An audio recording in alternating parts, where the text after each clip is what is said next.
శ్రీకృష్ణ అందరికీ కూడా మన భాగవతామృతం కార్యక్రమానికి స్వాగతం అండి. కార్యక్రమం మొదలుపెట్టే ముందు ప్రార్థన చేద్దాము. ఓం నమో భగవతే వాసుదేవాయ.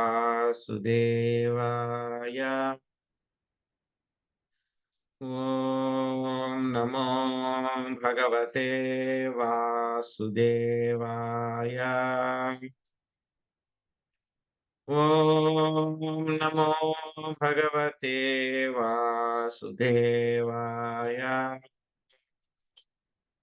నారాయణం నమస్కృత్య నరం చైవ నరోత్తమం దేవీం సరస్వతిం వ్యాసం తతో జయముదీరయేత్. శృణ్వతాం సకదా కృష్ణ పుణ్యశ్రవణ కీర్తన హృదయం తస్థో హి అభద్రాణి విదునోతి సుహృత్సతాం. నష్టప్రాయేషు అభద్రేషు నిత్యం భాగవత సేవయా భగవతే ఉత్తమ శ్లోకే భక్తిర్భవతి నైష్ఠకే. ఓం అజ్ఞానతిమిరాంధస్య జ్ఞానాంజనశలాకయా చక్షురున్మిలితం యేన తస్మై శ్రీగురవే నమః. శ్రీచైతన్యమనోభీష్టం స్థాపితం యేన భూతలే స్వయం రూపా కదా మహ్యం దదాతి స్వపదాంతికం.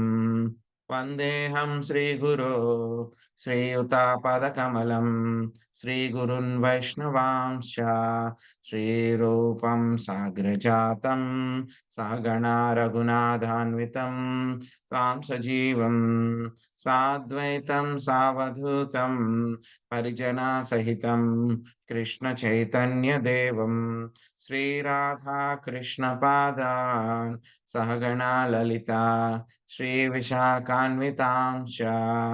శ్రీ కృష్ణ కరుణా సింధో దీనబంధో జగత్పతే గోపేశ గోపికా కాంత రాధా కాంత నమోస్తుతే. తప్త కాంచన గౌరాంగీ రాధే వృందావనేశ్వరి. వృషభానుసుతే దేవి ప్రణమామి హరిప్రియే. వాంఛాకల్పతరుభ్యశ్చ కృపా సింధుభ్య ఏవ చ పతితానాం పావనేభ్యో వైష్ణవేభ్యో నమో నమః. జయ శ్రీ కృష్ణ చైతన్య ప్రభు నిత్యానంద శ్రీ అద్వైత గదాధర శ్రీవాసాది గౌర భక్త వృంద. హరే కృష్ణ కృష్ణ కృష్ణ హరే హరే హరే రామ రామ రామ హరే హరే.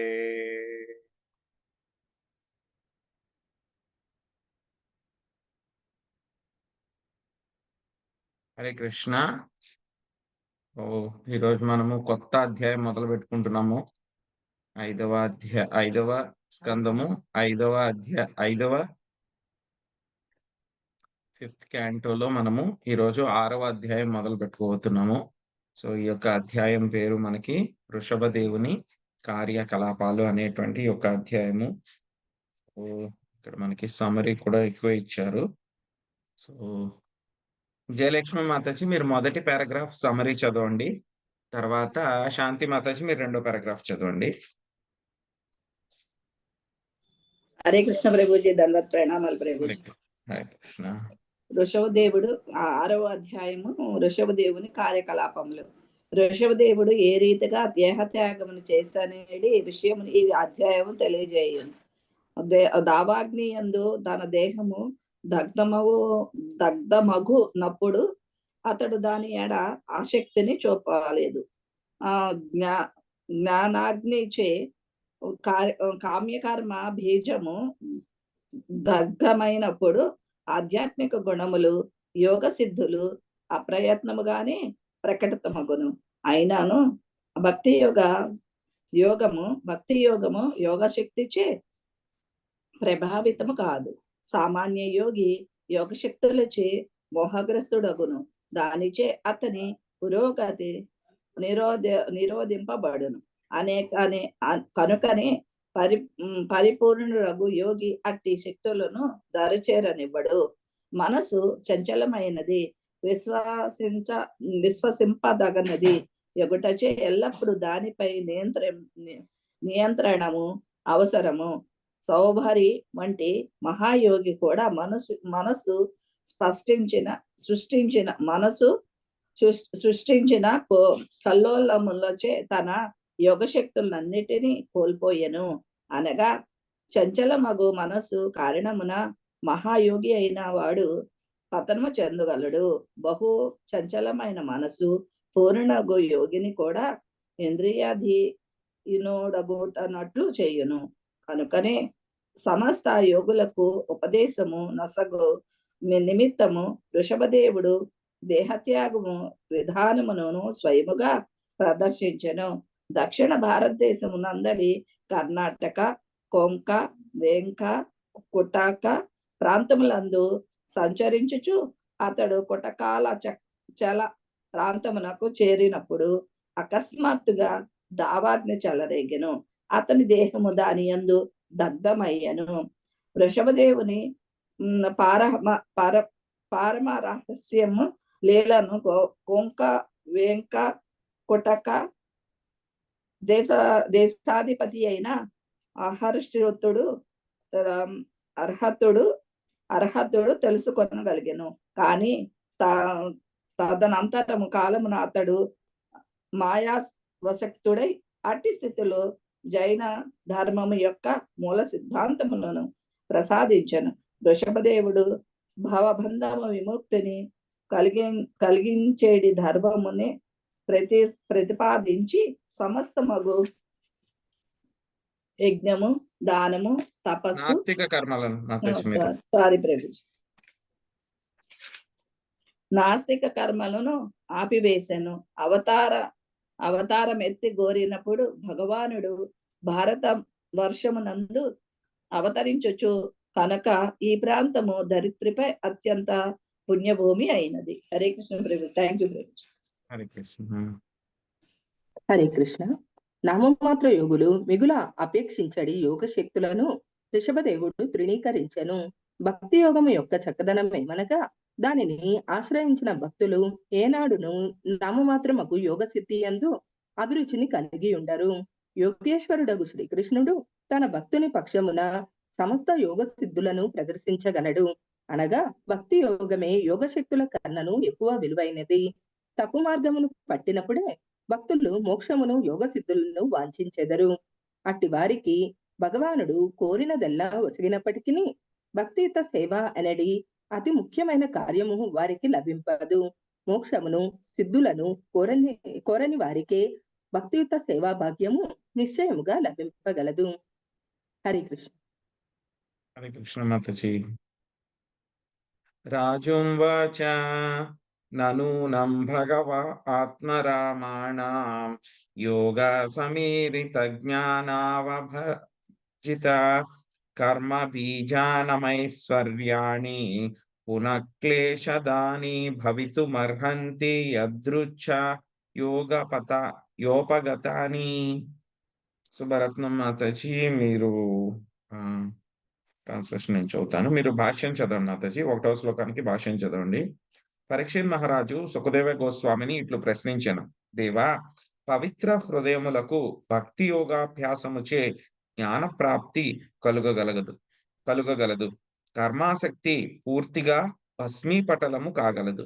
అటువంటి వారికి యోగ సిద్ధులు అప్రయత్నముగానే లభించగలవు.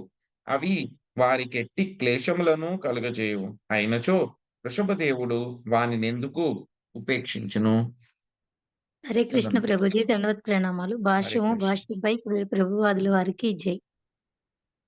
విశుద్ధ భక్తుడు అనవరతము శ్రీకృష్ణ భగవానుడు సేవ యందే నియుక్తుడై ఉండును. భక్తియుత సేవను నిర్వహించుటకై అవసరమగు వన్నియును అప్రయత్నముగా లభించినప్పటికీ ఆ విషయము యోగశక్తి ఫలము గోచరించు అవకాశము కలదు. యోగి తనకున్నట్టి కొద్దిపాటి యోగ శక్తిచే కొన్ని మార్లు కొంత బంగారమును సృష్టించుచుండును. ఆ కొద్దిపాటి బంగారమునకే మూర్ఖ జనులు మోహపరవశులై అట్టి యోగిని అనుయాయులుగా మారి అతనిని భగవానుడని అంగీకరింతురు. యోగి కూడా తనను భగవంతుడి అనియే ప్రచారము చేసుకొనుచుండును. అయినను భక్తునకు అటువంటి గమ్మత్తులు చూపవలసిన అవసరం ఉండదు. యోగ సాధన లేకనే అతడు అంతకన్నను అధికమైన ఐశ్వర్యమును ప్రపంచమున వడయగలడు. అటువంటి పరిస్థితుల్లో వృషభదేవుడు యోగ సిద్ధులను నిరాకరించెను. భక్తునికి అవి ఎట్టి క్లేశములను కలిగించినప్పుడు అతడెందులకు వానిని స్వీకరింపలేదని పరీక్షిత్ అడిగెను. ఐశ్వర్యముచే భక్తుడెన్నడును క్లేశమును గురికాడు, సంతుష్టి చెందడు. భగవంతుని ఏ విధంగా ప్రసన్నుని చేయవలెననియో అతడు తలపోయుచుండును. భగవదనుగ్రహముచే అతడు అసాధారణముగా ఐశ్వర్యమును బడిసినచో ఆ మహాదవకాశమును అతడు భగవత్ సేవకే వినియోగించును. ఆ ఐశ్వర్యముచే అతడు ఎంత మాత్రము కలతకు గురికాడు. Thank you Prabhuji. హరే కృష్ణ. హరే కృష్ణ మాతాజీ.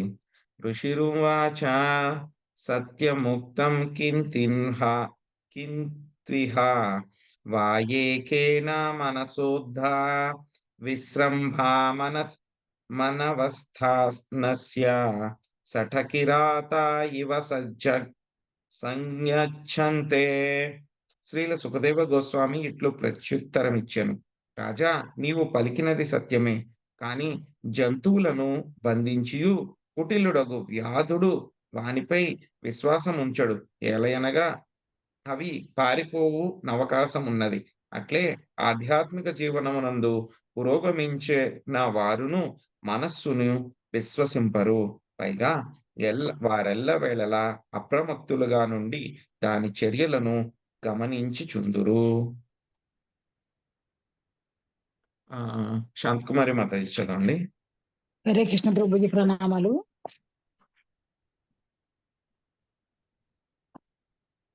భాష్యం. భగవద్గీత 18.5 యందు శ్రీకృష్ణ భగవానుడు ఇట్లు పలికెను. యజ్ఞదాన తప కర్మ నాత్యాజ్యం కార్యమేవదాత్ యజ్ఞోదానం తపశ్చైవ పావనాని మనిషినాం.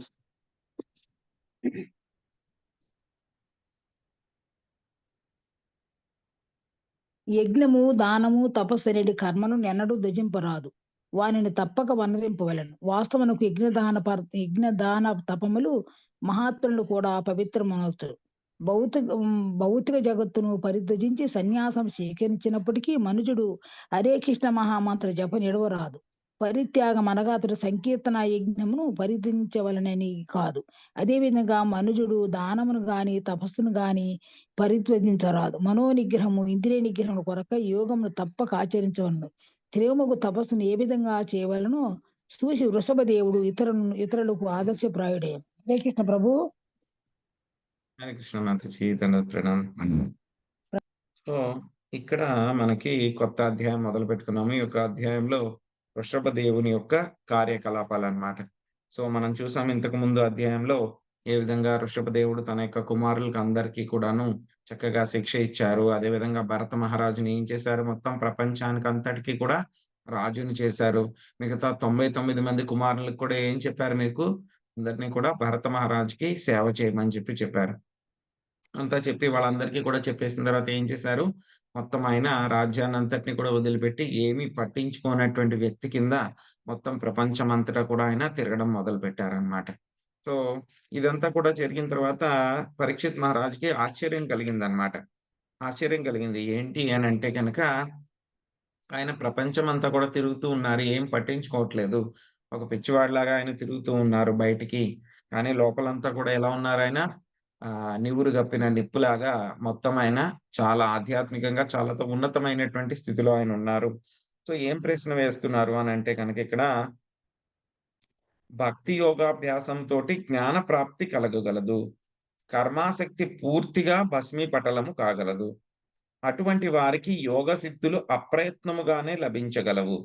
అవి వారికి ఎట్టి క్లేశములను కలుగచేయవు. అయినా సరే వృషభదేవుడు వారిని ఎందుకు ఉపేక్షించెను? సో ప్రశ్న ఏమడిగారు మనకి పరీక్షిత్ మహారాజ్ ఇక్కడ? సో ఎవరైతే కనుక భక్తి యోగంలో ముందుకు వెళ్తారో వాళ్ళకి ఏమవుతుందంటే కనుక మిగతావి ఏవైతే భగవద్గీతలో కూడా మనకి స్వామి చెప్తారు, ఎవరైతే కనుక భక్తి యోగం చేస్తూ ఉంటారో వాళ్ళకి రకరకాల కర్మల ద్వారా గానీ, యోగాభ్యాసం వల్ల గానీ, దానాలు చేయడం వల్ల గానీ, తపస్సులు చేయడం వల్ల గానీ, లేకపోతే గనక సేవ చేయడం వల్ల కలిగేటువంటివి, అదేవిధంగా వేదాధ్యయనం చేయడం మూలంగా, యజ్ఞాలు చేయడం మూలంగా చేసేటువంటి ఫలితాలు ఏవైతే ఉన్నాయో, అవన్నీ కూడా భక్తి యోగం చేయడం మూలంగా అందరికీ కూడా వచ్చేస్తాయి. ఎవరైతే భక్తి యోగం చేస్తున్నారో వాళ్ళకి అవన్నీ కూడా ఆటోమేటిక్ గానే వచ్చేస్తాయని చెప్పారు. సో, అదే విషయాన్ని ఇక్కడ వృషభదేవుడు కూడా చెప్తున్నారు. ఎవరైతే గనక ఆత్మారాములు భక్తి యోగంలో ముందుకు వెళ్లారనుకోండి, వాళ్ళకేమవుతుంది? ఈ యొక్క కామ్య కర్మల పట్ల పూర్తిగా ఆసక్తి, ఆ బీజం అనేటువంటిది నాశనం అయిపోతుంది. ఇంకా ఏమవుతుంది? వాళ్ళు భక్తి యోగంలో ముందుకు వెళ్లారు కాబట్టి, ఏవైతే యోగ సిద్ధులు ఏవైతే ఉంటాయో, అవి కూడా వాళ్ళకి ఆటోమేటిక్‌గా వచ్చేస్తాయన్నమాట. అయినా సరే వృషభదేవుడు ఆయన అంత భక్తుడి కింద ఆయనున్నారు కదా! సో, ఆయన తన యోగ శక్తుల్ని ఎందుకు విస్మరించారు? అని చెప్పి ఆయన ప్రశ్నించారనమాట. ఎందుకంటే గనక అటువంటి భక్తి యోగులకి యోగ శక్తులన్నీ కూడా ఏమీ చేయలేవు వాళ్ళని. మామూలుగా అయితే మిగతా యోగులున్నారనుకోండి, ఏమవుతుంది జనరల్‌గాను ఈ యొక్క తంత్రాలు, మంత్రాలు అన్నీ చేస్తూ ఉంటారు గదా! కొంతమంది. సో, ఇలాగ రాశారనమాట ప్రభుపాద్ గారి పుస్తకాల్లో. సో, ఇది కొంతమందిని నియంత్రించడము, వేరే రకరకాలుగా వేరే వాళ్ళని వశపరుచుకోవడము, వేరే వాళ్ళకి బాధలు పెట్టడము, ఇక తాంత్రిక విద్యలన్నీ చేస్తూ ఉంటారనమాట కొంతమంది. ఏమవుతుంది ఈ తాంత్రిక విద్యలన్నీ చేసే వాళ్ళకి ఏమవుతుందంటే గనక మొదట్లో అవన్నీ కూడా బాగానే ఉన్నట్టు అనిపిస్తాయన్నమాట. వాళ్ళవన్నీ కూడా వేరే వాళ్ళని అంతా కూడా చక్కగా చేయగలరనమాట. కొన్నాళ్ళకి ఏమవుతుందంటే గనక, ఆ తాంత్రిక విద్యలు ఏదైతే తాంత్రిక యోగం ఏదైతే ఉందో, అవేం చేస్తాయి, వీడినే అటాక్ చేసేస్తాయి. ఎవరైతే ప్రాక్టీస్ చేస్తున్నారో, మొదట్లో ఏంటి అవి ప్రాక్టీస్ చేయడం మూలంగా వేరే వాళ్ళని కంట్రోల్ చేస్తారు. కొన్నాళ్ళకి ఏమైపోతుంది, అవి మెల్లమెల్లగా ఆ కంట్రోల్ చేసేవాడిని కూడా కంట్రోల్‌లోకి తెచ్చేసుకుంటాయన్నమాట. తెచ్చేసుకొని వాడిని బాధపెడుతూ ఉంటాయన్నమాట. కానీ భక్తులకేంటంటే గనక, ఇటువంటి ఈ యొక్క గొప్ప గొప్ప యోగాభ్యాసం ద్వారా వచ్చేటువంటివి యోగ సిద్ధులు ఏవైతే ఉన్నాయో అవేమీ వాళ్ళని బాధ పెట్టవన్నమాట. సో, ఇంకా చెప్పాలి అనంటే గనక ఎవరైతే గనక యోగాభ్యాసం చేస్తూ ఉంటారు కదా! వాళ్ళు యోగాభ్యాసం చేస్తూ ఉంటే గనక ఏమవుతుంది మెల్లమెల్లగా కొన్ని పెర్ఫెక్షన్స్ వస్తాయి వాళ్ళకి. యోగ సిద్ధులన్నీ గూడా వస్తూ ఉంటాయన్నమాట. సో, ఆ యోగ సిద్ధులన్నీ గూడా వచ్చిన తర్వాత ఏమవుతుంది కొన్నాళ్ళకి వాళ్ళు నాకు అది చేయగలుగుతున్నాను. చూస్తాం కదా మనం కొంతమంది యోగులందరూ కూడా గాల్లో తేలిగ్గా ఎగరగలుగుతారు వాళ్ళు. చాలా బరువుగా అయిపోతారు. నిప్పుల మధ్యలో కూర్చోగలుగుతారు. అదేవిధంగా ముళ్ళు ఏవైతే ఉంటాయో వాటి మీద బాణాలు అవైతే ఉంటాయో వాటిల మీద కూర్చోగలుగుతారు వాళ్ళు. చాలా ఎక్స్‌ట్రీమ్ చలిలో కూడా ఉండగలరు వాళ్ళు. సో, ఇలాగ రకరకాలైనటువంటి యోగ సిద్ధులన్నీ కూడా తెచ్చుకుంటారన్నమాట వాళ్ళు. అవన్నీ కూడా ఏంటంటే గనక ఒక స్టోరీ ఒకటొస్తుందనమాట. ఒక వ్యక్తి ఏం చేశాడంటే గనక, ఈ యొక్క యోగా విద్య నేర్చుకుంటాడనమాట. ఒక 20 సంవత్సరాలు వెళ్లి ప్రాక్టీస్ చేస్తాడనమాట. ప్రాక్టీస్ చేసి ఆ ఊర్లోకొచ్చి మళ్ళీ అందరికి చెప్తారనమాట. సో, నేను 20 సంవత్సరాలు బాగా యోగా చేశాను.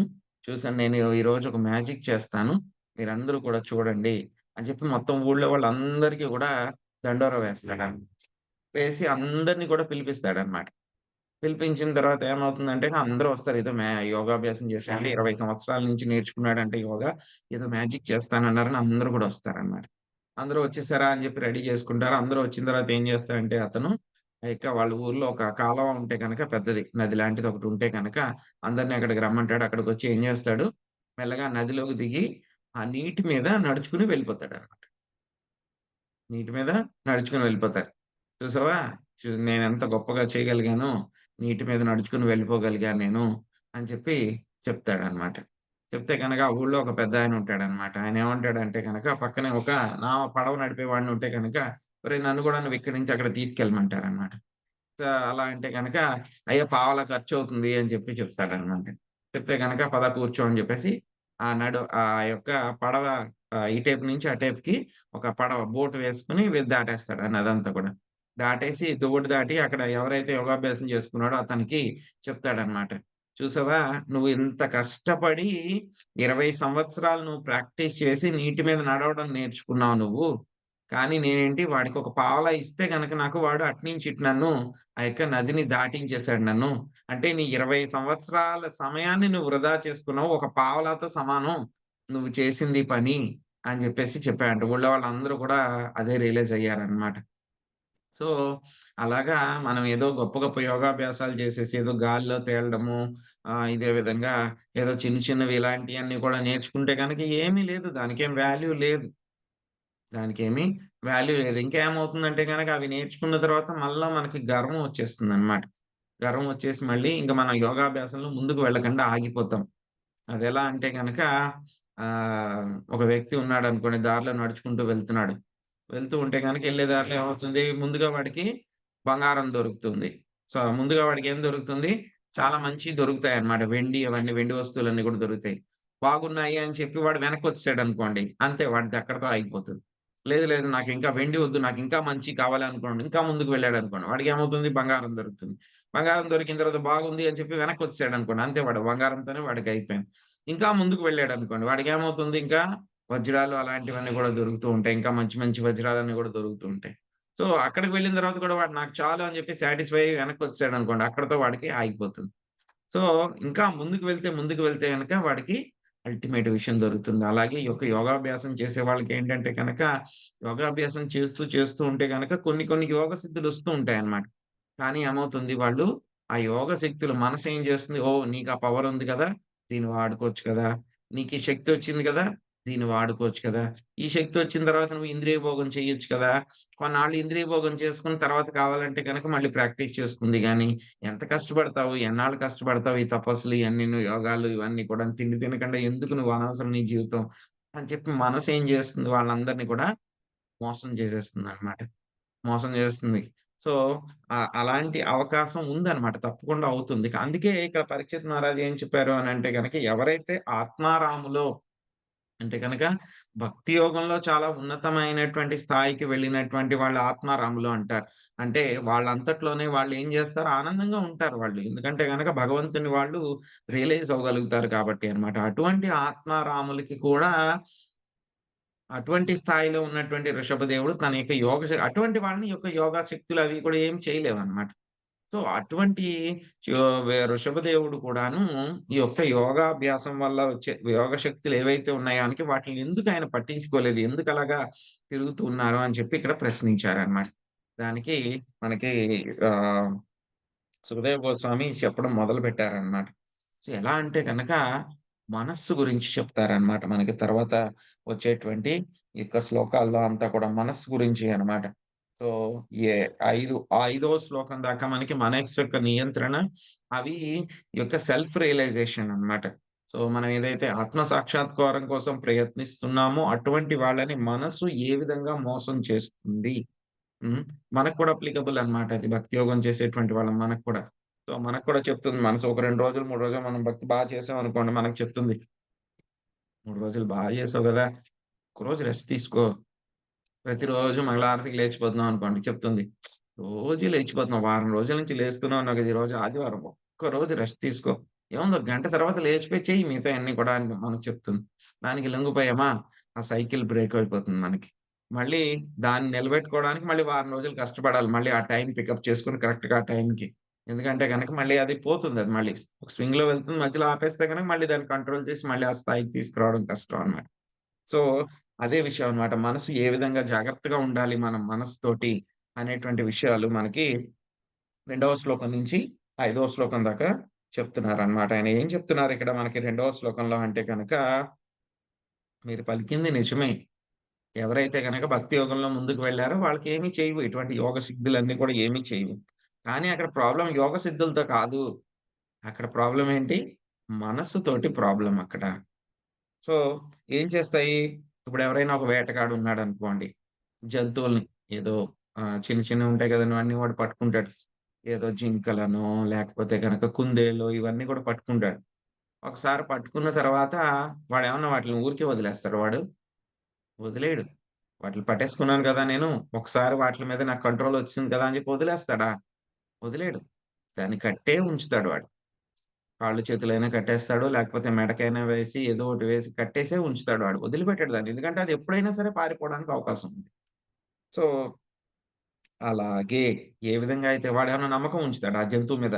ఒకసారి నా కంట్రోల్‌లో వచ్చేసావు కాబట్టి, నా నియంత్రణలోకి వచ్చావు కాబట్టి అది పారిపోదు అని చెప్పి ఏమన్నా నమ్మకం ఉంచుకుంటాడా? ఏం ఉంచుకోడు. అది ఎప్పుడైనా సరే పారిపోవచ్చది. సో, అదే విధంగా ఎవరైతే ఆధ్యాత్మిక జీవనంలో ఎవరైతే గనక పురోగమిస్తున్నారో వాళ్ళు కూడా ఏం చేయాలంట? మనస్సుని ఎప్పుడూ నమ్మకూడదు. Underline point. మనసుని మనం ఎప్పుడు కూడా నమ్మకూడదు. ఎలా ఉండాలి మనసుతోటి మనం ఎప్పుడు కూడా చాలా అలర్ట్‌గా ఉండాలి. చాలా జాగ్రత్తగా ఉండాలి అని చెప్తున్నారనమాట. సో, అదే విధంగా మనం ఎంత ముందుకు వెళ్ళినా సరే మనము హరే కృష్ణ మహామంత్రాన్ని మనం వదిలిపెట్టకూడదు. పరిత్యాగము అని అంటే గనక మనం సంకీర్తన యజ్ఞాన్ని వదిలిపెట్టాలి అని కాదనమాట. సో, మనం ఏం చేయాలి? మన యొక్క దానం గాని, తపస్సు గాని దేన్ని వదిలిపెట్టకూడదు. మొత్తం అంతా కూడా మనము భగవంతుడి యొక్క సేవలోనే వాడాలి. మనసుతోటే చాలా జాగ్రత్తగా ఇంకేముండాలి అని చెప్పి మనకి మళ్ళీ ఒక 3 శ్లోకాల్లో చెప్తారు. 3, 4, 5 కూడా మనం ఒకేసారి చదువుకొని మళ్ళీ చర్చించుకుందాం.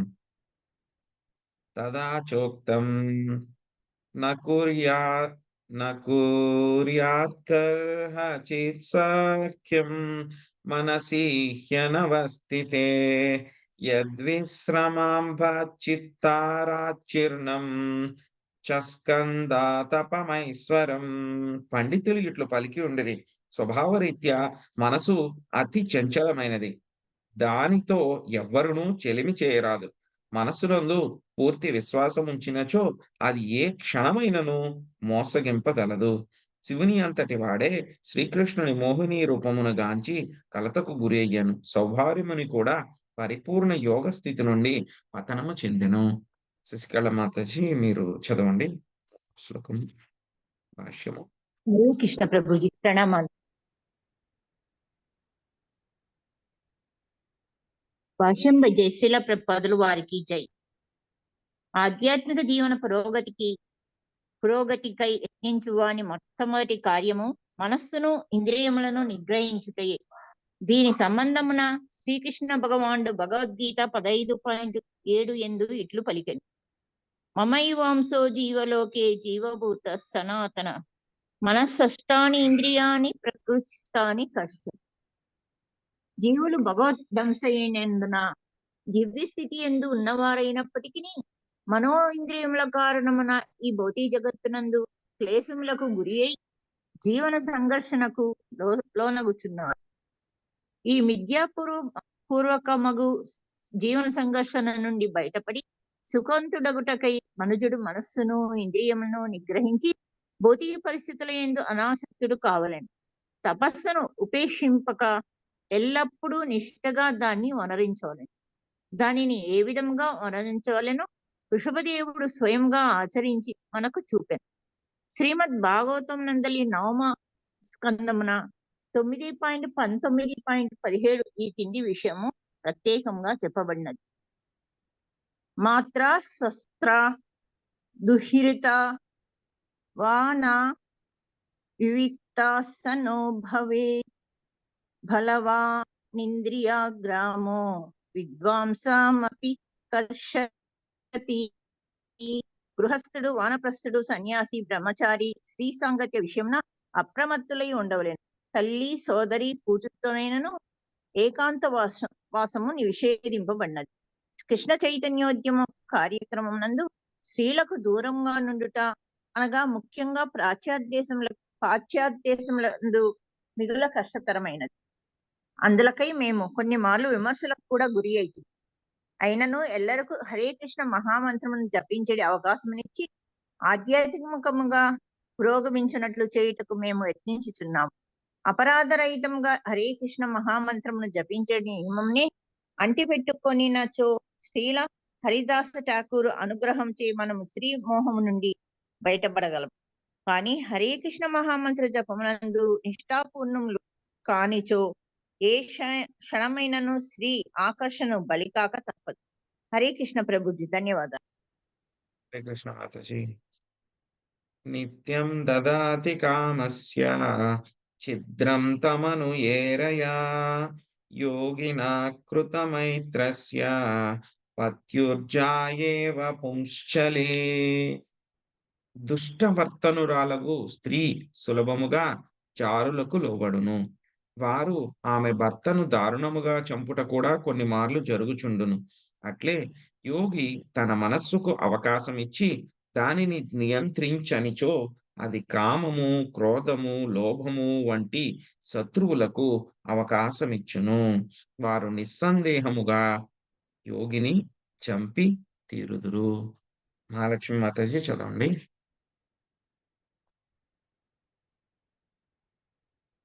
హరే కృష్ణ ప్రభుజీ, ఎన్నో అధ్యాయం అండి? మాతాజీ 5వ స్కందము 6వ అధ్యాయము, ఇప్పుడు 4వ శ్లోకంలో ఉన్నాము. హరే థ్యాంక్ యూ ప్రభు. హరే కృష్ణ ప్రభుజీ, దండ ప్రణామాలు. హరే కృష్ణ చదవండి మాతాజీ. భాష్యము ప్రభుపాదుల వారికి జై. ఈ శ్లోకం నందలి పుంచలి అను పదము జారులకు సులభముగా లోబడి స్త్రీకి అన్వయించును. అట్టి స్త్రీ విశ్వాస పాత్రురాలు కాదు.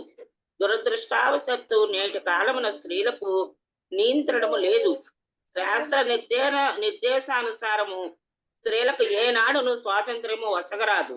బాల్యమున స్త్రీ తండ్రి నియంత్రణలో ఉండవలను, యవ్వనమున భర్త నియంత్రణలో నిలవలను, ఇక వృద్ధాప్యమునందు కుమారులు నియంత్రణలో జీవితం కొనసాగించవలను.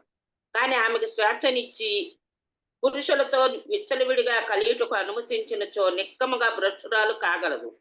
భ్రష్టురాలైన స్త్రీ జాతులు వలలో చిక్కి భర్తనైనను చంపగలదు. భౌతిక పరిస్థితుల నుండి బయటపడగోరు యోగి సదా తన మనస్సును నియంత్రించవలసి ఉన్నందున ఈ ఉపమానం ఇచ్చట వసగబడినది. మనసును ఉదయము చెప్పుతో 100 సార్లు, రాత్రి నిద్రపోయే ముందు చీపురుతో 100 సార్లు కొట్టడమే మన ప్రప్రదము కార్యమని శ్రీల భక్తి సిద్ధాంత సరస్వతి ఠాకూర్లు తరచు పలికేవారు. అప్పుడు మనస్సు అధీనంలో ఉండగలదు.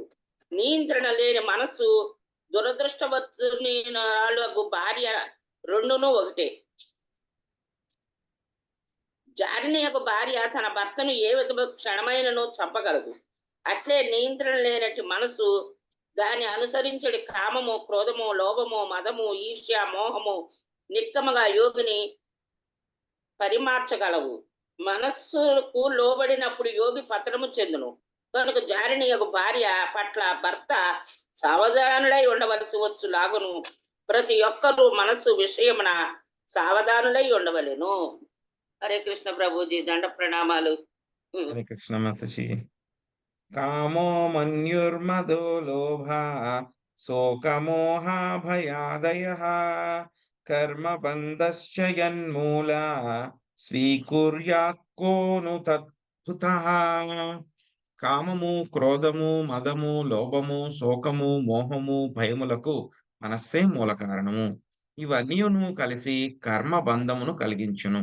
అయినచో ఏ బుద్ధిమంతుడు మనస్సునందు విశ్వాసముంచును. విజయలక్ష్మి మాతాజీ చదవండి. హరే కృష్ణ ప్రభు, దండవత్ ప్రణామం. భాష్యంపై శ్రీల ప్రభుపాదుల వారికి జై. మనస్సే భవబంధమునకు మూల కారణము. క్రోధము, మదము, శోకము, మోహము, భయము వంటి పెక్కు శత్రువులు దానిని అనుసరింతురు. మనస్సును నిగ్రహించుటకు ఉత్తమోత్తమ విధానము దాన్ని కృష్ణ భక్తిలో నియుక్తము చేయుటే. సవై మన కృష్ణ పదార విందయోహ. మనస్సును అనుసరించుచు వచ్చేవి భవబంధమును కలిగించును గనుక దాని యందు మనం విశ్వాసమును కలిగి ఉండరాదు. హరే కృష్ణ ప్రభు, ధన్యవాదం. హరే కృష్ణ మాతాజీ. సో ఈ 3 శ్లోకాల్లో యోగులు గాని, భక్తి యోగులు గాని ఏం చేయమంటున్నారు? ఈ మనస్సుని అస్సలు నమ్మద్దు, మనసుని అస్సలు నమ్మద్దు అని చెప్పి చెప్తున్నారనమాట. సో అదే విషయాన్ని ఎప్పుడు కూడా మనం ఏం చేయాలి? దాంతో మనం ఫ్రెండ్షిప్ చేయకూడదు, చెలిమి చేయకూడదు అంటే. సో దాని మీద మనం పూర్తి నమ్మకం ఉంచామనుకోండి, ఏం చేస్తుంది అది?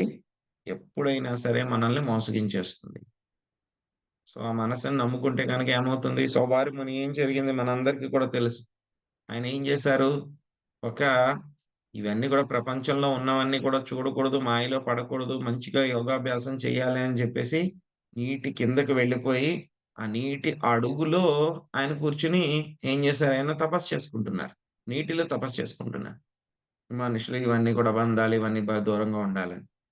ఒకసారి అలా తపస్సు చేసుకుంటూ ఉంటే కనుక ఏం చేస్తారు? ఆయన జస్ట్ ఇలా కళ్ళు తెరిచి ఇలా చూసుకుంటే కనుక ఏమవుతుంది? 2 చేపలు కలుసుకుంటున్నాయి. అది జస్ట్ ఎందుకంటే మనం చెప్పుకున్నాం కదా భగవద్గీతలో యోగులు ఏం చేస్తారు, పూర్తిగా కళ్ళు తెరవరు, పూర్తిగా కళ్ళు మూసుకుని కూడా ఉంటారు. సగం తెరిచి ఉంచుతారు అంతే వాళ్ళు. ఆ సగం తెరిచేటప్పుడు ఇలా ఎడం కన్ను వైపు నుంచి వేరే ఏదో చేస్తున్నప్పుడు ఒక 2 చేపలు కలుసుకోవడం చూస్తారు. ఎక్కడ? ఆ నీటిలో అన్నమాట. సో, వెంటనే ఏమవుతుంది ఆయనలో కోరికొస్తుంది. ఆ చేప కలుసుకుంటున్నాయి కదా! మరి నేను కూడా కలుసుకుంటే బాగుండు అని చెప్పి కోరికొస్తుంది ఆయనకి వెంటనే. ఏమవుతుంది యోగాభ్యాసాన్ని బయటపెట్టి వెంటనే బయటకొచ్చేస్తాడు. శ్రీమద్ భాగవతంలో మనకొస్తుంది. వచ్చే స్కందాల్లో వస్తుందన్నమాట. వచ్చి ఆ దేశంలో ఉన్నటువంటి రాజుగారి దగ్గరికి వెళ్తారు. సో, వెళ్ళేసి నేను మీ అమ్మాయిలందరిని కూడా వివాహం జేసుకోవాలి అని అనుకుంటున్నాను అంటారనమాట. సో, రాజుగారు మరెవరో వచ్చేసి సడెన్‌గా ఇలా అంటే గనక ఎలా తెలుస్తుంది ఆయనకి? ఎవరు మీరు ఏంటి అని అడిగితే గనక నేను పలానా శోభారమణిని అది ఇది అని చెప్పి చెప్తారనమాట. సో, ఇలా ఆయన చెప్తారనమాట. మీరిలా ఉంటే గనక ఇలా కనపడితే గనక మా అమ్మాయిలు మిమ్మల్ని ఎలాగా వివాహం జేసుకోవడానికి ఇష్టపడతారు అంటే గనక ఆయన ఏం జేస్తారంటే గనక తనని ఒక చాలా అందమైనటువంటి పురుషుడు నవ యవ్వనుడి కింద మార్చేసుకుంటారు. ఎందుకంటే యోగ శక్తులన్నీ కూడా ఉన్నాయి కదా! ఆయన దగ్గర. వెంటనే మార్చేసుకుంటారు. అక్కడ ఏం చేస్తారంటే గనక ఆ రాజుగారి భవంతి కంటే కూడా చాలా బ్రహ్మాండంగా ఉన్నటువంటి ఒక పెద్ద సౌధము, అంతఃపురం అన్నీ కూడా ఆయన యోగ శక్తితోటి సృష్టించేస్తారనమాట. అప్పుడు రాజుగారు మెసేజ్ పంపిస్తారు. అవన్నీ కూడా చూసి ఆయనే ఆశ్చర్యపోతారనమాట. ఆహా! ఇంత గొప్పగా ఈయన చేస్తున్నారా అని చెప్పేసి. రాజుగారు వాళ్ళ అమ్మాయికి చెప్తారనమాట. సో, ఇలాగా గొప్ప గొప్ప యోగి వచ్చారు. ఆయన వివాహం చేసుకోవాలి. మీరెవరైనా చేసుకోవాలంటే గనక చేసుకోండి రండి అంటారనమాట. సో, ఒకళ్ళిద్దరు కాదు రాజుగారికి చాలా ఎక్కువ మంది అమ్మాయిలుంటారు. ఒక 60 మందో ఎంతమందో ఉంటారు. సో, వాళ్ళందరూ గూడా వచ్చేసి నేను చేసుకుంటా ఆయన వివాహం అని జెప్పేసి అందరూ పోటీ పడతారండి. సో, మొత్తం అందరిని గూడా వివాహం చేసుకుంటాడాయన. వివాహం చేసుకొని ఏం చేస్తూ ఉంటారు, వాళ్ళతోటి ఫుల్‌గా ఎంజాయ్ చేస్తూ ఉంటాడనమాట. సో, ఏమవుతుంది రోజు రోజు కాంపిటీషన్ అన్నమాట. ఆయనతోటి నేనుండాలి ఈరోజు, ఆయనతోటి నేనుండాలి అని చెప్పి వాళ్ళందరూ కూడా కొట్టుకుంటూ ఉంటారు. కొట్టుకుంటూ ఉండడమే కాకుండా రకరకాలుగా వాళ్ళని ఒకళ్ళకొకళ్ళు లాక్కోవడము ఇవన్నీ కూడా కామన్ గదా! సో, కాంపిటీషన్ అన్నమాట వాళ్ళందరిలో కూడా. సో, ఇలా కొన్ని సంవత్సరాలు గడిచిపోతుందన్నమాట. చాలా సంవత్సరాలు గడిచిపోతుంది. గడిచిపోయిన తర్వాత వీళ్ళిద్దరూ కొట్టుకుంటూ ఉంటారు. భార్యలందరూ మళ్ళీ పిల్లలు వీటిలన్నిటిలోనూ పడిపోతూ ఉంటాడాయన. మెల్లమెల్లగా ఏమైంది యోగాభ్యాసం పడిపోయింది. ఆ యోగ శక్తులన్నీ కూడా మెల్లమెల్లగా తగ్గిపోతూ ఉన్నాయి. ఒకరోజు అనిపిస్తుందన్నమాట ఆయనకి సడెన్‌గా అనిపిస్తుంది. అసలు నేను ఏం చేసేవాడిని నేను? చక్కగా యోగాభ్యాసం చేసుకునేవాడిని. నేను ఆత్మ సాక్షాత్కారం కోసం ప్రయత్నించేవాడిని. అనవసరంగా నేను ఆ 2 చేపలు కలుసుకోవడం చూసి నాకిది కావాలి అనిపించి మళ్ళీ ఇందులో పడిపోయానే నేను మాయలో పడిపోయానని చెప్పి అనిపిస్తుంది. వెంటనే ఏం చేశాను మొత్తం అన్ని కూడా వదిలిపెట్టి వెళ్ళిపోతాడాయన. స్వభారముని అన్నమాట. అలాగే విశ్వామిత్రుడి గురించి కూడా మనం చూసాం. ఏమవుతుంది ఎప్పుడైతే మేనక వచ్చిందో వెంటనే ఆయన పడిపోతారు మళ్ళీ. మళ్ళీ పడిపోయిన తర్వాత అప్పుడు అనిపిస్తుంది. అయ్యో! ఇది ఇంద్రుడు పంపించినటువంటి జాలులో నేను పడిపోయాను. మాయాజాలంలో అని చెప్పి అనిపిస్తుంది ఆయనకి. ఆ తర్వాత మళ్ళీ వెంటనే ఆయన వదిలిపెట్టేసి మళ్ళీ యోగాభ్యాసం మొదలుపెడతారు మళ్ళీ రెండోసారి. సో, ఇంకా మనకి మోహినీమూర్తి వర్ణనొచ్చినప్పుడు కూడా మనం చూస్తాం అన్నమాట. సో, ఎప్పుడైతే గనక శివుడు కూడా మోహినీమూర్తిని చూసిన తర్వాత ఆయన కూడా మోహినీమూర్తి వెనకాల పరుగులు పెడతారన్నమాట. మొత్తం దేవతలందరూ చూస్తూ ఉండగానే. సో, అయినా సరే మోహినీమూర్తి వెనకాల అంతలా పెట్టినా సరే ఏమంటారు ఆయన్ని? ధీరా అని చెప్పనంటారు. ఎందుకనేటువంటిది మనం భాగవతంలో మళ్ళీ మనకు తర్వాతొస్తుంది. అప్పుడు చర్చించుకుందాం. సో, ఈ యొక్క మాయ అనేటువంటిది, స్త్రీ ఆకర్షణ అనేటువంటిది అంతటి బలమైనటువంటిది అన్నమాట. అంతగా బలంగా ఉంటుందన్నమాట. అందుకే ప్రభుపాదుల వారు ఇక్కడ భాష్యంలో చెప్తున్నారు. ఈవెన్ భాగవతంలో కూడా శ్లోకం వచ్చిందిక్కడ. ఎవరైనా సరే ఒంటరిగా తన చెల్లితో గాని, సోదరితో గాని, కుమార్తెతో గాని ఒంటరిగా ఉండకూడదు. ఎందుకు ఉండకూడదు అంటే గనక, మాయ చాలా బలీయమైనది కాబట్టి అటువంటిది వాళ్ళని అందుకే వాళ్ళతో ఎప్పుడు కూడా ఏకాంతవాసంలో ఉండకూడదన్నమాట. ఈవెన్ భార్య కూడా భర్త లేకుండా ఈవెన్ ఏ సేవ కోసమైనా సరే, ఇస్కాన్‌లో అయినా ఎవరైనా సరే భర్త లేకుండా వేరే పురుషుడిని ఏకాంతంగా కలవడము అనేటువంటిది చెయ్యకూడదు. అది కన్ఫర్మ్ అన్నమాట. సో, కానీ ఇలా తప్పించుకున్నటువంటి వ్యక్తి ఒక ఆయనున్నారు. ఎవరున్నారు? హరిదాస్ ఠాకూర్ అన్నమాట. సో, ఆయన దగ్గరికి ఏమవుతుంది ఒకరోజు ఒక ఆయన యొక్క ఈయన చాలా బాగా చేస్తున్నాడు భక్తి అంతా కూడా ఈయనది ఎంతుందో టెస్ట్ చేద్దాం అని జెప్పేసి ఒక ముస్లిం రాజు ఏం చేస్తారంటే గనక ఒక వేశ్యని ఆయన దగ్గరికి పంపిస్తారన్నమాట. సో, హరిదాస్ ఠాకూర్ దగ్గరికొస్తుంది ఆవిడ. నేను మిమ్మల్ని కలవాలనుకుంటాను అని చెప్పేసి కోరిక వ్యక్తం చేస్తుందన్నమాట. ఆవిడొచ్చిన తర్వాత హరిదాస్ ఠాకూర్ చెప్తారు. సో, నేను రోజు ఒక నిర్దిష్టమైన మాలలు చెయ్యాలి అని అనుకుంటున్నాను. హరే కృష్ణ మహామంత్రము. సో అది అయిపోయిన తర్వాత నువ్వు ఎలా కావాలంటే గనక అలాగే నీతో టైమ్ స్పెండ్ చేస్తాను కూర్చో అని చెప్తారనమాట. సో ఈయన ఒక రాయి మీద ఎక్కడో కూర్చుంటారు. ఆవిడ అక్కడే కూర్చో, నువ్వు ఇక్కడే కూర్చో అని చెప్తారని. చెప్తే గనక రాత్రంతా కూడా ఆయన ఏం చేస్తారు, మొత్తం హరే కృష్ణ మహామంత్రం జపిస్తూనే ఉంటారు మెలకుగా. ఆవిడేం పగలు రాలేదు ఆయన దగ్గరికి, రాత్రిపూట వచ్చింది. సో మొత్తం అంతా కూడా జపిస్తూ ఉంటారు. ఈవిడికి ఏంటి, కాసేపు కూర్చుంది ఆవిడ, కాసేపు వింది హరే కృష్ణ మహామంత్రం. ఈయన ఎప్పుడు పిలుస్తాడో తెలియదు. వెయిట్ చేసింది. అక్కడే కూర్చుంది. కూర్చొని ఆవిడ కూడా కాసేపు నిద్రపోయింది. నిద్రపోయిన తర్వాత ఇంకేమైంది, తెల్లారిపోయింది కాబట్టి ఇంకా అప్పుడైతే కుదరదని ఆవిడ నేను మళ్ళీ వస్తానని చెప్పి వెళ్ళిపోయిందన్నమాట. అలాగే రెండో రోజు వస్తుంది, మూడో రోజు వస్తుంది, ఒక 4, 5 రోజులు వస్తుంది. అన్ని రోజులు కూడా ఆవిడ కంటి ముందే కనపడుతూ ఉంటుంది. ఆవిడ చాలా అందంగా ఉంటుంది ఆవిడ. అయినా సరే హరిదాస్ ఠాకూర్ పక్కనే ఉంది ఆవిడ. అయినా సరే ఆవిడని పక్కన కూర్చోబెట్టి రాత్రిపూట ఏకాంతంగా ఉన్నా సరే హరిదాస్ ఠాకూర్ వారు ఏంటి మొత్తం హరికృష్ణ మహామంత్రం చేస్తూనే ఉన్నారు. సో 2 రోజుల తర్వాత ఏమైందంటే గనక ఆవిడకి ఇంకా నిద్రలో కూడా ఏంటంటే గనక, ఎందుకంటే ఆయన శుద్ధ భక్తుడు కదా ఆయన. ఆయన నామ జపానికి అంత శక్తి ఉంటుందన్నమాట. ఏం చేస్తుంది ఆవిడ, వింటూ ఉంటుంది ఆవిడ. హరికృష్ణ మహామంత్రాన్ని వింటూ ఏమవుతుంది, ఆ వినటం మూలంగా రాత్రంతా కూడా వింటూ ఉంటుంది కదా! 3 రోజుల తర్వాత మొత్తం ఆవిడ కల్మషాలన్నీ కూడా పోతాయన్నమాట. పోయి 4గో రోజు వచ్చిన తర్వాత, క్షమించండి నేను మిమ్మల్ని ఇలాగా మోసం చేద్దామని వచ్చాను. నన్ను క్షమించండి అని చెప్తుందన్నమాట. ఆవిడ చెప్పిన తర్వాత హరిదాస్ ఠాకూర్ నన్ను మీ శిష్యురాలు కింద తీసుకోండి అని చెప్పి ఆవిడ ప్రార్థిస్తుందన్నమాట. అయితే గనక నువ్వు ముందు ఒక పని చేయాలి. నీకు శిష్యురాలు కింద అంటే నీ యొక్క ఆస్తులు, సంపదలు ఏవైతే గనక అందరిని కూడా ప్రలోభపెట్టి నువ్వు సంపాదించావో అవన్నీ కూడా మొత్తం బ్రాహ్మణులకి అందరికి కూడా పంచిపెట్టేసి కట్టు బట్టలతోటి నువ్వు రా, అప్పుడు నీకు దీక్షిస్తాను అని చెప్తారామె. సో ఆవిడేం చేస్తుంది, వెళ్తుందన్నమాట. ఎందుకంటే ఆవిడ సీరియస్సో కాదో తెలియాలి గదా! సో వెళ్తుంది. వెళ్ళిన తర్వాత మొత్తం అందరికి కూడా ఆవిడ సంపదలు అన్నీ కూడా ఇచ్చేస్తుంది. ఆవిడ దానం చేసేస్తుందన్నమాట. దానం చేసిన తర్వాత అప్పుడు మళ్ళీ హరిదాస్ ఠాకూర్ దగ్గరికొస్తే ఒక బా ఒక మామూలు సింపుల్ బట్టలు కట్టుకొని ఆవిడ వస్తుందన్నమాట. వస్తే ఆవిడకి దీక్ష ఇస్తారన్నమాట. హరిదాస్ ఠాకూర్ గారు మంత్ర జపం ఆవిడకి ఇస్తారన్నమాట ఆవిడ. సో ఎంతో ఆనందంగా ఆవిడ స్వీకరిస్తుందన్నమాట. సో హరిదాస్ ఠాకూర్ అంత ఆయన మాత్రమే కంట్రోల్ చేయగలిగారు. మనంతటి వాళ్ళం, మనలాంటి వాళ్ళం ఏంటంటే గనక చాలా జాగ్రత్తగా ఉండాలన్నమాట. ఇంకా ఇక్కడ మనకి మనసును దేనితో పోల్చారంటే గనక ఒక చపల చిత్తము ఉన్నటువంటి స్త్రీతోటి పోల్చారన్నమాట. సో ఏమిటంటే గనక ఎవరైనా ఒక స్త్రీ ఉందనుకోండి, వివాహం చేసుకున్నారనుకోండి, కొంతమంది ఉంటారన్నమాట. వాళ్ళు ఏంటంటే గనక వాళ్ళకి మనసు బలంగా ఉండదన్నమాట వాళ్ళకి. సో వాళ్ళేంటంటే గనక భర్త కాకుండా వేరే వాళ్ళందరితో కూడా కలుసుకోవడం అనేటువంటిది వాళ్ళకి చాలా ఇష్టంగా ఉంటుందన్నమాట. సో అటువంటి ఆవిడ ఏం చేస్తుంది, భర్తకి చెప్పకుండా మిగతా వాళ్ళతోటి కలుసుకోవడము అవన్నీ కూడా చేస్తూ ఉంటుందన్నమాట ఆవిడ. సో అటువంటి వాళ్ళు ఏం చేస్తారు, మనకి చాలా ఎగ్జాంపుల్స్ ఉంటాయన్నమాట. ఆ విధంగా చేస్తూ ఏమవుతుంది, ఎప్పుడైతే గనక కొంతమంది ఆవిడకి బాగా ఇష్టపడిన వాళ్ళున్నారనుకోండి, వాళ్ళేం చేస్తారు, మెల్లగా కొన్నాళ్ళకి భర్తనే చంపేస్తారన్నమాట. సో అలాగే మనస్సును కూడా దీంతోనే పోల్చారన్నమాట. ఎందుకంటే గనక మనసేం చేస్తుంది అనంటే గనక, మనసు ఎలా అయితే గనక అటువంటి ప్రవృత్తి కలిగిన స్త్రీ వేరే పురుషులకి ఆశ్రయం కలిగిస్తుందో, మనస్సు కూడా 3 విషయాలకన్నమాట మెయిన్. ఏంటవి? ఆ 3 కూడా ఏంటంటే గనక మనకి నరకానికి వెళ్ళడానికి ద్వారాలు.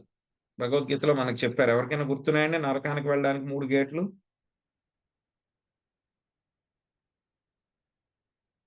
ఏంటి ప్రభుజీ? నరకానికి వెళ్ళడానికి 3 కామ ద్వారాలున్నాయి అని క్రోధ చెప్పారు. లోభాలు. క్రోధం, కామ క్రోధ లోభాలు.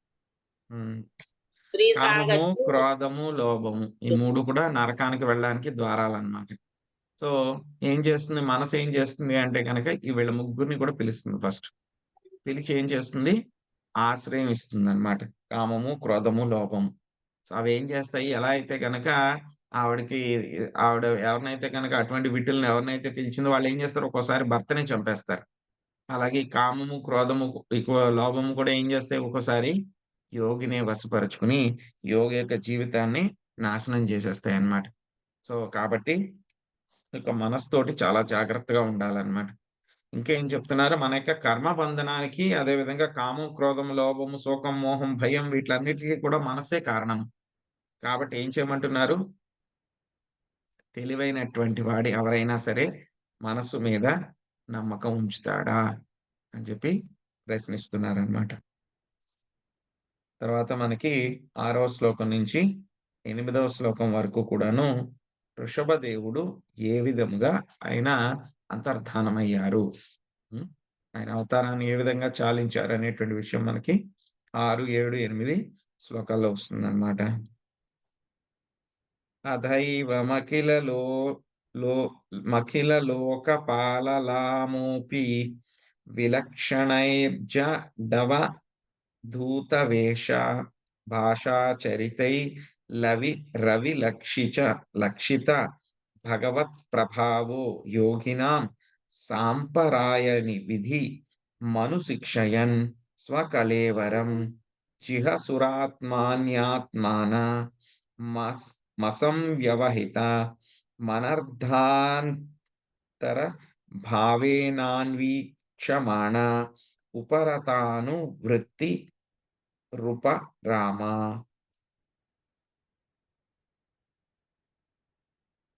హరే కృష్ణ. భవాని మాతాజీ మీరు ట్రాన్స్లేషన్ చదవండి. చందన మాతాజీ మీరు భాష్యం చదవండి 6వ శ్లోకానికి. హరే కృష్ణ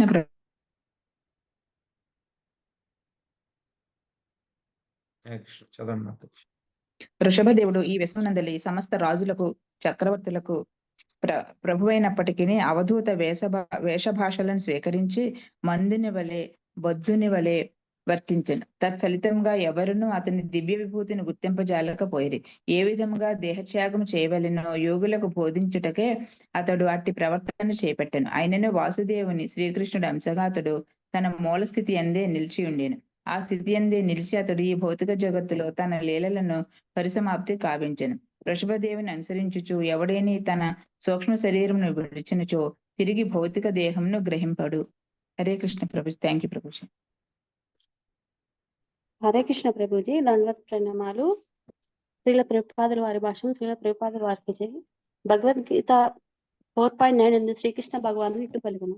జన్మ కర్మచే మే దివ్యమే మహా యో వేతి తత్వతః తక్తః దేహం పునర్జన్మ నైతి మామేతి సో అర్జున. ఓ అర్జున, నా జన్మము మరియు కర్మల దివ్యత్వం నెరిగిన వారు శరీర త్యాగం పిమ్మట తిరిగి ఈ భౌతిక జన్మ జన్మింపక నా శాశ్వతమైన ధామంనే పొందగలరు. మనుజుడు శ్రీకృష్ణ భగవాను నిత్య దాసుడు అయినప్పుడే ఇది సాధ్యపడగలదు. అతడు తన స్థితిని భగవంతుని స్థితిని చక్కగా నేర్పగలగలను. ఇరువురు ఒకే ఆధ్యాత్మికతను కలిగి ఉన్నారు. మనుజుడు భగవద్ధానునిగా తెలిసి నిలిచి ఈ భౌతిక జగత్తునకు పునర్జన్మకు సూచించవలెను. చక్కగా ఆధ్యాత్మికతను యందు కొనసాగును. తనకు శ్రీకృష్ణ భగవాను నిత్యదాసునిగా తలచినచో దేహత్యాగ సమయమున అతడు కృత్యుడు కాగలడు. హరే కృష్ణ ప్రభుజీ. Thank you. హరే కృష్ణ.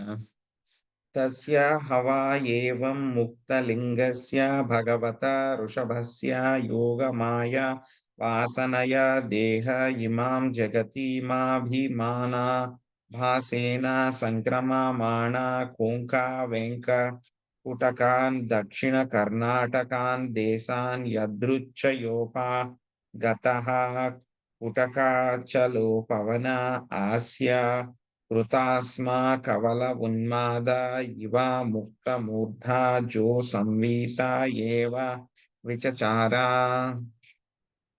లక్ష్మీదేవి మాతాజీ చదవండి ట్రాన్స్లేషన్.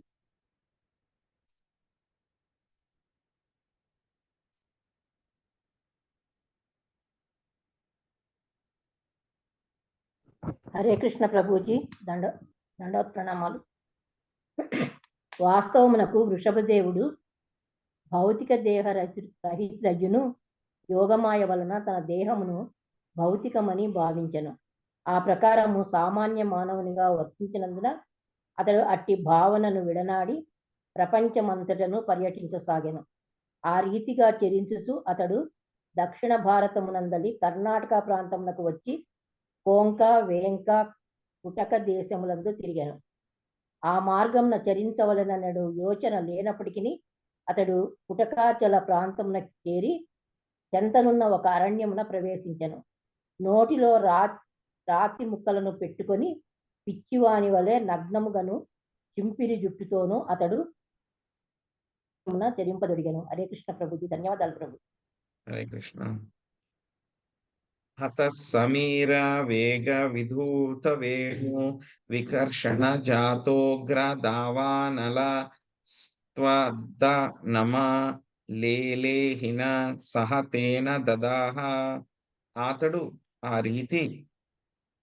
మల్లేశ్వరి మాతాజీ చదవండి, ట్రాన్స్లేషన్ భాష్యం రెండు చదవండి. హరే కృష్ణ ప్రభుజీ దండవత్ ప్రణామాలు. అతడు ఆ రీతి చరించుచుండగా దావాగ్ని చెలరేగను. ప్రచండ వాయువుల వలన వెదురు పొదల రాపిడి చేయగలిగిన ఆ అగ్ని యందు కుటకాచల ప్రాంతమునందలి అరణ్యము మరియు వృషభదేవుని దేహము భస్మీపటలములైనవి. భాష్యం. అట్టి దావాగ్ని జంతువుల దేహములను దహించి వేయగలదు కానీ వృషభదేవుని కాదు. ఆయనను బాహ్యమునకు అతడు దావాగ్ని యందు భస్మైనట్లుగా గోచరించను. అరణ్యమునందుని సమస్త జీవరాశికి వృషభదేవుడే పరమాత్ముడు. అతని ఆత్మ అగ్నిచే భస్మమయ్యే ప్రసక్తే లేదు. అదాహ్యోయం అని భగవద్గీత యందు తెలుపబడినట్లు ఆత్మ ఏనాడును అగ్నిచే దహింపబడదు. వృషభదేవుని సన్నిధిచే అరణ్యమందుని జంతువులన్నీ భవబంధము నుండి ముక్తిని పడిసినవి. హరే కృష్ణ ప్రభుజీ, ధన్యవాదాలు. హరే కృష్ణ మాతాజీ. చూడండి ఎంత వండర్ఫుల్ గా ఉందో. ఆయన ఇక్కడ నుంచి వెళ్ళిపోవడం కూడా చాలా వండర్ఫుల్ గా ఉంది. ఎలా అయితే కనుక శ్రీకృష్ణ భగవానుడు ఆయన్ని చూస్తూ ఎవరైతే కనుక ఆ యొక్క కురుక్షేత్ర యుద్ధంలో ఎవరైతే కనుక చనిపోయారో వాళ్ళందరికీ కూడా ఏమైపోయింది, జంతువులకు కూడా ముక్తి వచ్చేసింది అన్నమాట. సో అలాగే ఇక్కడ మనకి చెప్తున్నారు, ఇక వృషభదేవుడు కూడాను మామూలు వాళ్ళకి ఎలా కనిపించారు ఆయన, ఆ యొక్క చూద్దాం మనం వరుసగా.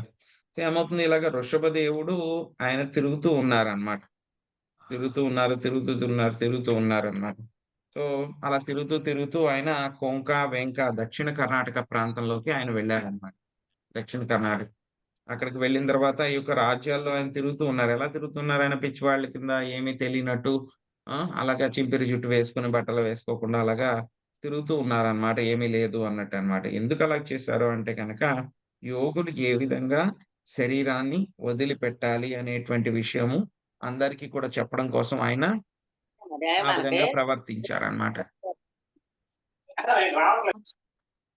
ఆయన అవధూత కింద ఆ విధంగా ఆయన ప్రవర్తించడం జరిగిందనమాట. ఒక పిచ్చివాడిలాగా మొత్తం అంతా కూడా తిరుగుతూ ఉన్నారనమాట. అయినా సరే అలా తిరుగుతూ ఉన్నట్లు కనిపించినా సరే ఆయన ఎప్పుడు కూడా మాయాధీశుడు. యోగమాయ ఎప్పుడు కూడా ఆయన యొక్క నియంత్రణలోనే ఉందన్నమాట. ఈ యొక్క కొంక వెంకట కూటక అనేటువంటి ప్రదేశానికి వెళ్ళిన తర్వాత ఏం చేశారంటే కనుక చివరిగా ఆయన కూటకాచల అనేటువంటి ఒక అరణ్యంలోకి ఆయన వెళ్ళారనమాట. సో అక్కడ కూడా ఆయన అలాగే పిచ్చివాళ్ళగా తిరుగుతూ ఉన్నారు, నోట్లో రాళ్ళు పెట్టుకుని అలాగే తిరుగుతూ ఉన్నారనమాట.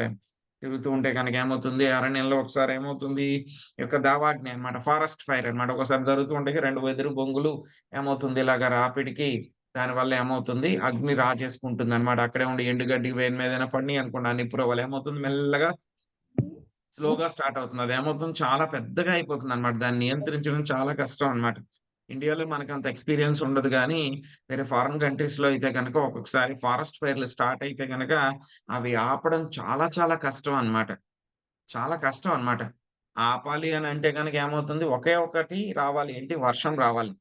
వర్షం వస్తే మాత్రమే అవి ఏమవుతుంది, ఆ ఫారెస్ట్ ఫైర్ అనేది ఆగుతుంది అనమాట. సమ్మర్స్ లో వస్తూ ఉంటాయి అనమాట. అక్కడ ఎప్పుడైతే ఫారెస్ట్ ఫైర్ వచ్చింది అనుకోండి ఏమవుతాయి, ఆ చుట్టుపక్కల ఉన్నటువంటి జంతువులన్నీ కూడా ఏమవుతాయి, మొత్తం అంతా కూడా భస్మం అయిపోతాయి అంతే. ఇంకా చిన్నవి అనుకోండి ఎలా తప్పించుకుంటాం. మనుషులే ఒక్కొక్కసారి తప్పించుకోవడం కష్టం, ఇంకా జంతువులు అయితే కనుక వాటిల్లో పడి ఇంకా మాడి మసైపోతాయి అన్నమాట. ఇంకా పాముల గురించి అయితే ఇంకా చెప్పక్కర్లేదు. జంతువులు అయితే కనుక కనీసం కాళ్ళతోటైనా సరే పరుగులు పెడతాయి. పాములైతే ఏం చేయాలి, పాకుతూ వెళ్ళాలి, నేల మీద టచ్ అయి ఉండాలి, పైకి వెళ్ళడానికి కూడా అవకాశం ఉండదు వాటికి. సో చెట్లే కాలిపోతూ ఉన్నాయి, ఇంకెక్కడికి వెళ్తాయి అవి, ఎంత పరిగెత్తినా సరే మొత్తం అన్ని కూడా జంతువులు అన్ని కూడా మొత్తం భస్మం అయిపోతాయి అన్నమాట. సో అపరెంట్ గా అన్నమాట బయట ప్రపంచానికి ఎలా కనబడ్డారు అంటే కనుక వృషభదేవుడు అరణ్యంలోకి వెళ్ళి ఆ దావాగ్నిలోకి వెళ్ళి ఆయన చనిపోయారు అనే విధంగా బయటికి తెలిసేలాగా జరిగిందనమాట. కానీ యాక్చువల్ గా ఆయన యొక్క అవతారాన్ని చాలించారనమాట. సో చాలించేటప్పుడు కూడా ఏంటి, ఆయన యొక్క సమక్షంలో మిగతా జంతువులన్నీ కూడా చనిపోతాయి కదండి, ఇక ఫారెస్ట్ ఫైర్ లో అన్నమాట, దావాగ్ని అంటారు. అవన్నీ కూడా ఏంటంటే అటువంటి వాటికి అన్నిటికి కూడా ఏమైంది, ముక్తి దొరికింది. ఎందుకంటే కనుక చనిపోయేటప్పుడు మనం చెప్పుకున్నాం, ఎవరైతే కనుక భగవంతుణ్ణి చూస్తూ అదేవిధంగా ఎవరైతే గనక భగవంతుని ధ్యానిస్తూ ఆయన దర్శనంతోటి ఎవరైతే గనక చనిపోతారో వాళ్ళందరికీ కూడా ఏమవుతుంది? భగవత్ సాన్నిధ్యం దొరుకుతుంది. అలాగే అక్కడ ఉన్నటువంటి జంతువులందరినీ కూడా అలాగే చనిపోయినా సరే అవన్నీ కూడా ఆయన దయ వల్ల మొత్తం వాటిలికి అన్నిట్లికి కూడా ముక్తి దొరికింది అని చెప్పి చెప్తున్నారనమాట. 9వ శ్లోకము. యస్య కిలానుచరితము పాకర్ణ్య కోంకా వేంకా కుటకానాం రాజార్హన్నామో శిక్ష్యా కళావధర్మ ఉత్కృష్యమాణే భవితవ్యేన విమోహితః స్వధర్మ పదమకుతో భయమహాపహాయ కుపథ పాఖండమ సమంజసం నిజ మనీషియా మందః సంప్రవర్తయిష్యతే. శాంతి మాతాజీ మీరు 9వ శ్లోకం చదవండి. ట్రాన్స్లేషను తర్వాత భాష్యము. హరే కృష్ణ. సుఖదేవ గోస్వామి పరీక్షణ్ మహారాజుతో పలుకసాగెను. ఓ రాజా, కోంక వేంక కుటక దేశములకు రాజైన అర్హతుడు వృషభదేవుని కర్మలను విని అతని నియమములను అనుకరించుచు ఒక క్రొత్త ధర్మ విధానమును ప్రవేశపెట్టెను. పాపమయమగు కలియుగమును అదనుగా కొని ఆ రాజు ప్రమాదరహితమగు వేద నియమములను మోహవశమున పరిత్యజించి వేద విరుద్ధమగు ఒక క్రొత్త ధర్మమును ప్రవర్తింపచేసెను. జైన ధర్మమునకు అదియే ఆరంభము. ఆ నాస్తిక విధానమునే పలు ఇతర ధర్మములు అనుసరించినవి. కృష్ణ కృపామూర్తి శ్రీల ప్రభుపాదుల వారి భాష్యం. ప్రభుపాదికి జై. శ్రీకృష్ణ భగవానుడు ఈ తలముపై ఉన్నప్పుడు పౌండ్రకుడు అనేవాడు చతుర్భుజ నారాయణ రూపమును అనుకరించుచు తానే దేవదేవుడనని ప్రకటించుకొనెను. ఆ విధముగా అతడు శ్రీకృష్ణునితో పోటీ పడకూరెను. అదే విధముగా వృషభదేవుని సమయమునను కోంక వెంక దేశముల రాజు పరమహంస వలె వర్తించుచు అతనిని అనుకరించను. అతడు ఒక కొత్త ధర్మమును ప్రవేశపెట్టి కలియుగ జనుల పతనావస్థ వలన లాభమును పడిసెను. ఈ యుగ జనులు ఎవరినైనాను దేవదేవునిగా అంగీకరించురనియు వేద విరుద్ధమగు ఏ ధర్మమునైనాను స్వీకరించురనియు వేద సారస్వతమున చెప్పబడినది. వారు మంద సుమంద మతయ అని వర్ణింపబడిరి. సాధారణముగా వారు ఆధ్యాత్మికత లోపించి ఉన్నందున పరమ పతితులై ఉందురు. అందువలన వారు ఏ ధర్మమునైనను అంగీకరింతురు. దుర్భాగ్యవశమున వారు వేద నియమములను మారుతురు. ఈ కాలము నాటి అవైదిక నియమములను అనుసరించుచు వారు తమనే భగవంతునిగా భావించి నాస్తికత్వమును ప్రపంచమంతటను విస్తరింప చేయుదురు. Thank you Prabhuji. Hare Krishna. Hare Krishna Mataji. So ఆయన ఆ విధంగా ఆ రాజ్యంలో అంతా కూడా తిరుగుతూ ఉన్నారు కదండి, దక్షిణ కర్ణాటకలో అన్నమాట. సో అక్కడ తిరుగుతూ ఉన్నారన్నమాట. కోంక వెంక కుటక దేశాల్లో ఉన్నటువంటి రాజు అర్హతుడు అనేటువంటి రాజుకి, ఎందుకంటే కనుక రాజుగారికి ఏముంటాయి, ఎక్కడికి వెళ్ళినా సరే ఆయనకి గూఢచారులు అందరూ కూడా ఉంటారు. వాళ్ళ రాజ్యంలో ఏం జరుగుతున్నాయని చెప్పి మెసేజ్లు అంతా కూడా వస్తూ ఉంటాయి. సో వాళ్ళందరూ కూడా అబ్జర్వ్ చేస్తున్నారు అన్నమాట. ఈయన ఒక పిచ్చివాళ్ళలాగా తిరుగుతూ ఉన్నాడు. ఈయన గురించి అందరూ కూడా చెప్పుకుంటున్నారు. సో చెప్పుకుంటే గనక ఆ విషయాలన్నీ కూడా మొత్తం డేటా అంతా కూడా ఈయన కలెక్ట్ చేశాడన్నమాట. ఆయన ఎక్కడెక్కడికి వెళ్ళాడు, ఏమేం చేసేవాడు, ఏ విధంగా వృషభదేవుడు అన్నమాట. ఆయన ఏ విధంగా చేసేవాడు, ఎలా చేసేవాడు, మొత్తం డేటా అంతా కలెక్ట్ చేసి కొంచెం ఇన్ఫర్మేషన్ అంతా గ్యాదర్ చేశాడన్నమాట. ఎప్పుడైతే ఆయన అంతర్ధానం అయిపోయిన తర్వాత ఆయన పాటిస్తూ ఉండాలని చెప్పేసి ఒక కొత్త పద్ధతిని ఆయన తయారు చేసేసాడన్నమాట. సో అదేంటంటే గనక వేద నియమాలను పరిత్యజించి వేద విరుద్ధమైనటువంటి ఒక కొత్త ధర్మమును ప్రవర్తింపచేసెను. కొత్త ధర్మాన్ని ఆయన ప్రవేశపెట్టారన్నమాట. సో జైన ధర్మం అనేటువంటిది అప్పటి నుంచే అది ప్రారంభమైనటువంటిది అన్నమాట. సో దాని యొక్క లక్షణాలన్నీ కూడా మనకి తర్వాత వచ్చేటువంటి శ్లోకంలో మనకి చెప్తారన్నమాట. సో ఆయన ఏం చేశారు అంటే గనక, ఎలా అయితే గనక శ్రీకృష్ణ భగవానుడు ఉన్నప్పుడు పౌండ్రక అనేటువంటి ఒక ఆయన ఉండు. ఆయన ఏంటంటే గనక ఆర్టిఫిషియల్ గా 2 చేతులు పెట్టేసుకున్నాడు అన్నమాట. 2 చేతులు పెట్టుకుని శంకు చక్రాలన్నీ కూడా పెట్టుకుని శ్రీకృష్ణుడు ఒక లెటర్ పంపిస్తారన్నమాట. నేనే నిజమైనటువంటి వాసుదేవుణ్ణి, నువ్వు వాసుదేవుడు కాదు, సో నాకు లొంగిపో, ఇలాంటివన్నీ కూడా పిచ్చి పనులన్నీ చేయొద్దని చెప్పి ఒక లెటర్ పంపిస్తారన్నమాట ఒక అతనితోటి. కృష్ణుడు ఎప్పుడైతే గనక ఆ లెటరు చదువుతారో ఆయన వెంటనే పడి నవ్వుకుంటారన్నమాట. కృష్ణుడు ఆ లెటర్ చూసిన తర్వాత అంతలాగా ఆయనకి నవ్వొస్తుందన్నమాట. సో, కానీ ఏంటంటే గనక ఇటువంటి వాళ్ళందరినీ కూడా మనం ఎందుకంటే నేనే వాసుదేవుడిని అని చెప్పి ఆయన ప్రూవ్ చేసుకోవాలి కాబట్టి ఏం చేస్తారు, ఆ తర్వాత మళ్ళీ వెళ్లి అతన్ని చంపేస్తారు. చంపేసిన తర్వాత కూడా ఏమవుతుంది, పండరొకడికేమో కృష్ణుడి చేతిలో చనిపోవడం అనేటువంటిది సాధారణ విషయం కాదు కదా! ఏమవుతుంది ఆయనకి సారూప్య ముక్తి దొరుకుతుందన్నమాట వైకుంఠంలో. సేమ్ శ్రీకృష్ణ భగవానుడికి నారాయణుడికి ఎటువంటి రూపం ఉంటుందో అటువంటి చతుర్భుజ రూపం కలిగినటువంటి సారూప్య ముక్తి కలుగుతుందన్నమాట. ఎందుకంటే గనుక ఎప్పుడు కూడా 24 గంటలు అలాగే ఆలోచిస్తూ ఉంటారు. 2 చేతులేవి, నేనే నారాయణ్ణి, శంఖేది, చక్రం ఏది అని ఎప్పుడు కూడా అలాగే ఆలోచిస్తూ ఉండేవాడు కాబట్టి, చనిపోతూ కూడా కృష్ణుడినే చూసి కృష్ణుడి చేతిలో చనిపోయారు కాబట్టి ఆయనకేమైతుంది సారూప్య ముక్తి దొరుకుతుందన్నమాట.